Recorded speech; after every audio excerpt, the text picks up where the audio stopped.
is going to stop accepting political ads on the platform. Jack Dorsey has just tweeted it out. And he says, while internet advertising is an incredibly powerful and very effective tool for commercial advertisers, the power brings significant risk to politics, where it can be used to influence votes that affect the lives of millions. This comes on the heels, of course, of Facebook's controversial decision to continue to allow political ads and not to fact check those ads. Jack Dorsey says, in what may be a not-so-veiled dig at Facebook, that it's not credible for us to say we're working hard to stop people from gaming our systems to spread misleading information. But if someone pays us to target and force people to see their political ad, well, they can say whatever they want. This will apply to both campaign ads for candidates and for issue ads as well. And as you can see, Twitter dropping by 3.5% in extended trading. Contessa, thank you. So, Josh, you're long Twitter. Shares are down right now. Yep. See this as an overreaction?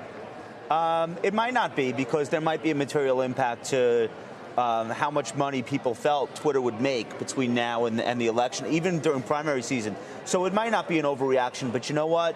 I genuinely think, and I know some people get angry when I say things like this, I think they're doing the right thing for the long term. And I'm absolutely okay with it as a shareholder. To that point, we're looking at this two share prices right now. Twitter down 3% after ads, Facebook up 3% after ads. Of course, Facebook had earnings, that's why it's up. But Mike, is this a sign of things to come, that if one of the high-profile social media stocks has adopted this policy, that Facebook might be forced to, short-term move for Facebook high today, but if they have to adopt this sort of policy themselves... They won't. Yeah, I was going to say, there's enough variation. But the PR is much, much worse now. When Twitter have done this. They care about money. When we had Senator Warner on yesterday, he was focused on this topic. He sent a letter to Mark Zuckerberg. They did respond to a lot of the privacy concerns a year or two ago when the PR became too much for them.